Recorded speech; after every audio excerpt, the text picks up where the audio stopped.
oyun haqqında əslən şərh vermək istəmirəm.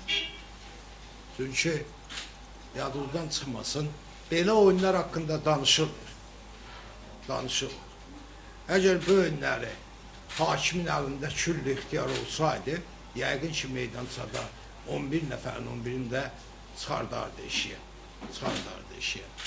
Çox təəssüflər olsun ki, bu oyunları yenə ənənəmizə sadiq qalaraq deyirik ki, böyük oyundan söhbət gedə bilməz. Böyük oyun qaldı tarixdə. Bu adi bir çempionat oyunuydu. Biz də gəlmişdik Lənkərana, adi çempionat oyunu.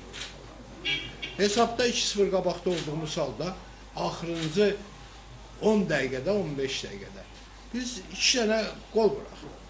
Və əgər diqqətlə gedərsiniz, bir də lazım olsa baxın diskiyə, axırıncı 10-15 dəqiqədə Rəhim Həsənov fövqəladə bir studiyadır, bir hakimlik elədi. Rəhim Həsənovun siz bilirsiniz ki, ömrü boyu nefsi ilə problemi olub, bu birinci hal deyil. Niyə özü bilər, Allahı bilər. Yəni, Rəhim Həsənovu araşdırmaq, onun işinə qiymət vermək, Hakimlər Kollegiyasının sədri Xəqani Məmmədovun işidir. Qaldı ki, bu bir tərəfinə deyim ki, maraqlı oyun da deyildi. Bildiniz nətərdir? Yəni, bu oyunları belə də adi bir oyun. Bir dənə təəssüflənirəm ki, 3 xalı əlimizdən göz cürəti Rəhim Həsənov burada apardı.